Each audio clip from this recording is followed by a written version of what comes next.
네, 안녕하세요. 전지적 기술 시점. 저는 MC 성우 남도형입니다. 전지적 기술 시점은요, 각종 대회를 준비하는 청소년분들이나 또 예비 선수분들을 위해서 스타 기술인의 노하우를 탈탈 털어보는 그런 시간입니다. 이번에 노하우를 털어볼 직종은 바로 요리! 전 세계에서 꾸준히 인기가 있는 직종이다 보니까 기술력을 경쟁하는 요리 대회 또한 세계 곳곳에서 열리고 있는데요. 오늘 전지적 기술 시점에서는 여러 국내외 요리 대회에서 수상하며 실력을 인정받은 스타 기술인분을 모시고 이야기를 나눠보도록 하겠습니다. 너무 잘생기셔가지고 2021년 요리 직종 스타 기술인 김영준님 모셔보겠습니다. 안녕하세요. 네, 안녕하세요. 반갑습니다. 네, 반갑습니다. 네, 영광입니다. 네. 또 처음 뵙는 분도 있을 수 있으니까 네. 시청자분들께 네, 한번 네. 인사 알겠습니다. 부탁드리겠습니다. 반갑습니다. 2021년 요리 직종 스타 기술인 김영준입니다. 반갑습니다. 국내외 요리 대회에서 여러 번 수상을 하신 김영준 기술인, 현재는 외식 사업체를 운영하고 계시고 대학교에서 강의도 하고 계시다고 들었는데 그럼 몇 살 때부터 요리를 시작하신 거예요?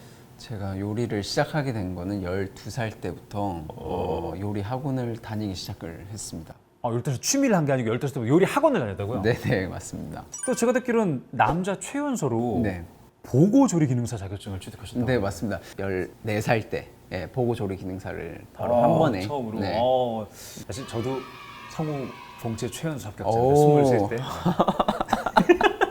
쿼트러플 크라운을 달성하고 또 조리고등학교를 진학하셨다고 들었는데. 중학교 졸업하기 전까지 네. 이제 뭐 한식, 기본적인 게 한식 조리 기능사, 그다음에 일식 조리 기능사, 그다음에 보고 조리 기능사를 취득하고 그걸 쿼트러플이라고 하는 예. 거야? 그다음에 양식 조리 기능사까지. 양식? 총 4개.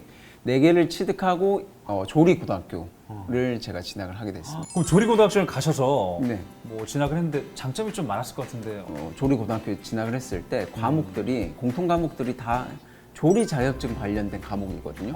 그러면 저는 그 시간을 이제 할애해서 시간이 남아 있었기 때문에 뭐 기능 경기 대회에 집중을 할 수 있었던 것 같습니다. 선행이 돼 있다 보니까 좀 더 다른 추가적인 부분도 해서 좀 발전시킬 심화 과정을 공부할 수 있었다. 네. 일찍 시작하는 게 역시 좋긴 해요. 맞아. 그럼 고등학교 때부터도 대회 출전 경험이 있으시겠네요. 제가 19살 때 이제 기능 경기 대회 출전을 처음으로 지방 기능 경기 대회, 그다음에 전국 기능 경기 대회 이제 출전 경험이 있고요. 자격증 취득부터 대회 경험까지 많으시다 보니까 김영준 기술인만의 뭔가 자기만의 노하우가 좀 남다를 것 같다는 생각이 드는데, 그래서 특히 많은 분들이 궁금해하실 국제 대회 준비에 대해서 이제부터 자세히 좀 질문을 가져보는 시간을 갖겠습니다. 왜 국제 대회 경험이 필요하다고 생각하세요? 저는 메달이 중요한 게 아니라 경험이 중요하다고 항상 얘기를 하거든요. 그래서 학생일 때는 국제대회 연습을 몰입을 할 수 있는 시간이 저한테 주어지는 거니까 국제대회를 꼭 학생일 때 나갈 수 있으면 꼭 준비를 해서 메달을 안 따지 않아더라도 이런 출전 경험은 꼭 필요하다. 내가 거길 나가야지라고 생각한 순간부터 마음가짐 자체가 달라지니까 준비할 때부터 그런 것도 큰 경험이고 현장도 그렇고. 영상을 보시는 분들이나 또 꿈을 꾸는 분 중에 학생이 아닌 분도 계실 수 있는데 그런 분들은 또 어떻게 하면 네, 좋을지. 저도 세계권 그 요리 대회 나갔을 때는 이제 사회 활동을 하면서 나갔기 때문에 활동을 하시면서 이제 나갈 경우에는 네.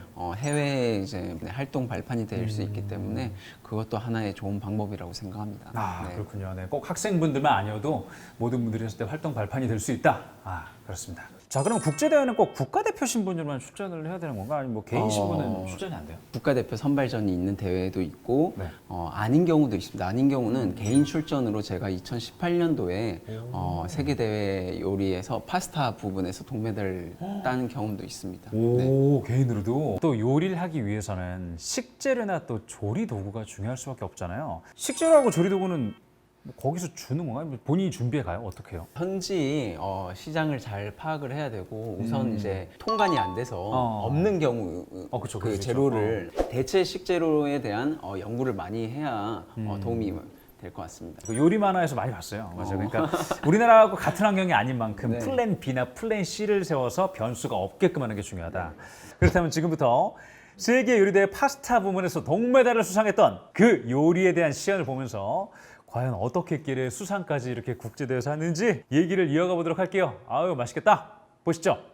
자, 지금 만드는 게 어떤 파스타를 시연하고 파스타라고 했는데 네, 어떤 저 거죠? 파스타 부분에서 동메달 받았던 그 작품을 시연하고 있는데요. 지금 저거는 샬롯이라는 작은 양파. 프랑스에서 저게 양파예요? 프랑스에서 자주 아이고. 저게 작은 양파처럼 보이지만은 네. 저게 마늘 맛도 나고 우와. 약간 양파하고 섞인 그런 맛이 나거든요. 오. 저거는 이제 작은 양송이 버섯인데 우리가 일반적으로 양송이는 되게 흰색으로 알고 있지 않습니까? 네네네. 근데 저거는 품종이 좀 다른 양송이로 표고 향이 좀 많이 나는 양송이 버섯입니다.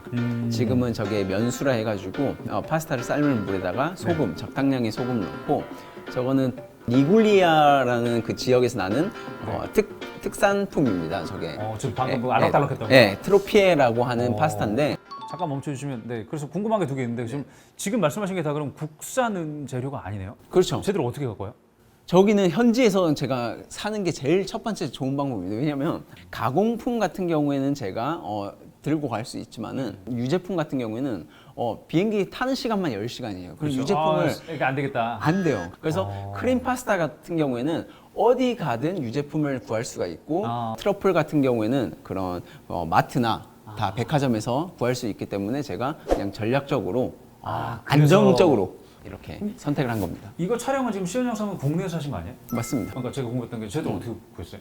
일반적으로 마트나 마트 있어요? 다 유통되고 있습니다. 나 지금 네, 외국에서 택배로 그러니까 국제 택배 받아온 줄 알고. 그 배송도 돼요. 다 이거. 그렇게 네, 되는구나. 네. 근데 처음 봤네. 네, 영상 계속 볼게요.